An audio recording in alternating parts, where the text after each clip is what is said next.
Hello friends, आप लोगों का अपना चैनल टारगेट स्टडी में स्वागत है। आज मैं कुछ एलिमेंट्स के विषय में बताने वाला हूं जो एग्ज़ाम के दृष्टि से काफ़ी इम्पोर्टेंट फैक्ट्स मैंने चुने हैं। इसके पहले मैं कुछ आवर्त के विषय में बताता हूं कि आवर्त का वर्गीकरण के विषय में सबसे पहले किसने बताया था। तो सबसे पहले एक मेंडलीव का नाम आता है, जो एक रशियन वैज्ञानिक थे जिनके मेंडलीव का आवर्त नियम भी कहा जाता है। उन्होंने बताया था, लगभग 19वीं शताब्दी के मध्य में बताया था। उन्होंने उनके आवर्त सारणी में 9 वर्ग और 7 आवर्त थे। बाकी इनके आवर्त सारणी में भी कुछ दोष पाए गए। जैसे इन्होंने सभी तत्वों को तो उस समय खोज भी नहीं हुआ था, तो क्या क्या दोष थे। तो समान गुण वाले जो भी तत्व हैं उनको एक जगह रखा जाता है, मगर इनके आवर्त सारणी में क्या था, अलग अलग रखा था। दूसरा दोष पाया गया कि जो भी उच्च परमाणु भार वाले तत्व हैं उनको कम परमाणु वाले जो भार वाले तत्व हैं उनको एक असेंडिंग ऑर्डर की तरह सजाया जाता है। कम वाले को पहले और फिर उससे ज़्यादा वाले परमाणु भार को उसके बाद। मगर इन्होंने गलत तरीके से सजा दिया था। जैसे एग्जाम्पल में इनके आयोडीन का परमाणु भर 126.92 है और टेल्यूरियम का 127.61 है परमाणु भार। तो इन्होंने आयोडीन को बाद में रखा था और टेल्यूरियम को पहले रखा था, तो इस दोष के कारण इनका सक्सेस नहीं रहा, असफल रहा वर्गीकरण का सिद्धांत। उसके बाद मेंडलीव के बाद डावे राइनर नामक एक वैज्ञानिक है जिन्होंने तीन तीन तत्व वाले कुछ समूहों को चुना और उन समूहों को उन्होंने त्रिक कहा। तो इसलिए एक क्वेश्चन भी पूछा था कि त्रिक का सिद्धांत किसने दिया था। तो त्रिक का सिद्धांत दोस्तों याद रखिएगा, डावे राइनर नामक व्यक्ति ने दिया था। इनका भी वर्गीकरण का सिद्धांत सही नहीं रहा, असफल रहा। इसके बाद न्यूलिट्स नामक व्यक्ति हैं जिन्होंने अष्टक का सिद्धांत दिया था। ये भी क्वेश्चन पूछा था कि अष्टक का सिद्धांत किसने दिया था, तो न्यूलिट्स नामक वैज्ञानिक ने कहा था। इनके समय 56 गो तत्वों की खोज हो चुकी थी और सबसे लास्ट वाला 56वां तत्व जो था वो थोरियम था। इनका असफल इस कारण हुआ क्योंकि इन्होंने बोला था कि अब 56 ही तत्व हैं, अब इसके बाद भविष्य में कोई तत्व नहीं मिलेगा। मगर आज के डेट में 118 तत्वों की खोज हो चुकी थी, जिसके कारण इनका भी क्या हुआ, वर्गीकरण का सिद्धांत असफल रहा। इसके बाद आए मोसले नामक वैज्ञानिक जिन्होंने आधुनिक आवर्त सारणी के विषय में बताया था, जो आज के डेट में हम लोग इन्हीं का आवर्त सारणी पढ़ते हैं, जो काफ़ी हद तक सही है।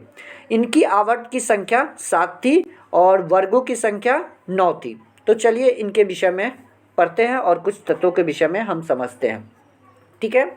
तो यहाँ पे कुल तत्वों की जो संख्या है वो 118 है, ठीक है। मगर प्राकृतिक में और एक कृत्रिम होता है। प्राकृतिक मतलब नेचुरल जो ज़मीन की खुदाई करके हम लोग तत्वों की प्राप्त करते हैं, तो कहता है कि वो तत्वों की संख्या 94 है और जो मनुष्य ने बनाया है वो कितने हैं, 24। इन दोनों को ऐड करेंगे तो 118 आ जाएगा, ठीक है। उसके बाद कहता है धातु तत्वों की संख्या 91 है, अधातु तत्वों की संख्या 20 है। ये सब याद करने वाले हैं और इसको याद कर लीजिएगा, एग्जाम में बहुत बार पूछा है। उपधातु तत्वों की संख्या 7 है। सबसे हल्का तत्व हाइड्रोजन होता है। सबसे भारी तत्व ऑस्मियम होता है। सबसे हल्की धातु लिथियम होती है। उसके बाद विद्युत की सबसे अच्छी सुचालक धातु तत्व कौन सी होती है, चांदी होती है। उसके बाद कहता है कि विद्युत की सुचालक अधातु तत्व ग्रेफाइट। सबसे अधिक आघात वर्धनीय तत्व सोना। सबसे अधिक क्रियाशील धातु तत्व सीजियम। सबसे अधिक क्रियाशील अधातु तत्व फ्लोरीन। सर्वाधिक विद्युत ऋणात्मक तत्व फ्लोरीन। द्रव धातु तत्व पारा। द्रव अधातु तत्व ब्रोमीन।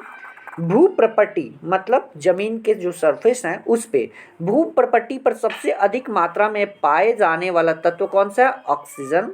भू प्रपट्टी पर सबसे अधिक मात्रा में पाए जाने वाला धातु तत्व एल्युमिनियम। मानव शरीर में सर्वाधिक मात्रा में पाए जाने वाला तत्व सोडियम। हड्डी एवं दांतों का निर्माण करने वाला तत्व कैल्शियम। मिट्टी के तेल में रखे जाने वाला तत्व सोडियम। उसके बाद कहता है पी ब्लॉक में धातु, अधातु और उपधातु सभी प्रकार के तत्व पाए जाते हैं। आवर्त सारणी के ऊर्ध्वाधर स्तंभ, जिसको इंग्लिश में वर्टिकल कहते हैं, को वर्ग कहा जाता है। आवर्त सारणी के क्षैतिज कतारों, जिसको इंग्लिश में हॉरिजॉन्टल कहते हैं, को आवर्त कहा जाता है। तत्वों के वर्गीकरण से संबंधित त्रिक का नियम, जो हम अभी कुछ समय पहले बताए थे कि त्रिक का नियम किसने दिया था, तो डॉवे राइनर नामक वैज्ञानिक ने त्रिक का सिद्धांत बताया था। तत्वों का एक्टिनाइड समूह होता है जिसमें रेडियो सक्रिय समूह को रखा जाता है, इसलिए उसको रेडियो सक्रिय समूह कहलाता है। ठीक है। पृथ्वी पर सबसे कम पाए जाने वाली जो धातु है वो एस्टीटेनिन है। सर्वाधिक घनत्व वाला तत्व ऑस्मियम। मेंडलीफ द्वारा निर्मित आवर्त सारणी में 9 वर्ग और 7 आवर्त है, जो हमने बताया था, इसको लिख भी दिया है कि आप लोगों को देखेंगे तो याद भी हो जाएगा। और इस समय ज्ञात तत्वों की संख्या 63 थी और इस समय अक्रिय गैस का आविष्कार नहीं हुआ था। गैल्मियम धातु कमरे के ताप पे द्रव अवस्था में पाए जाते हैं। बहुत ही इंपॉर्टेंट है, गैल्मियम जो धातु है कमरे के ताप पर कौन सी अवस्था में पाया जाता है, तो द्रव अवस्था में पाया जाता है।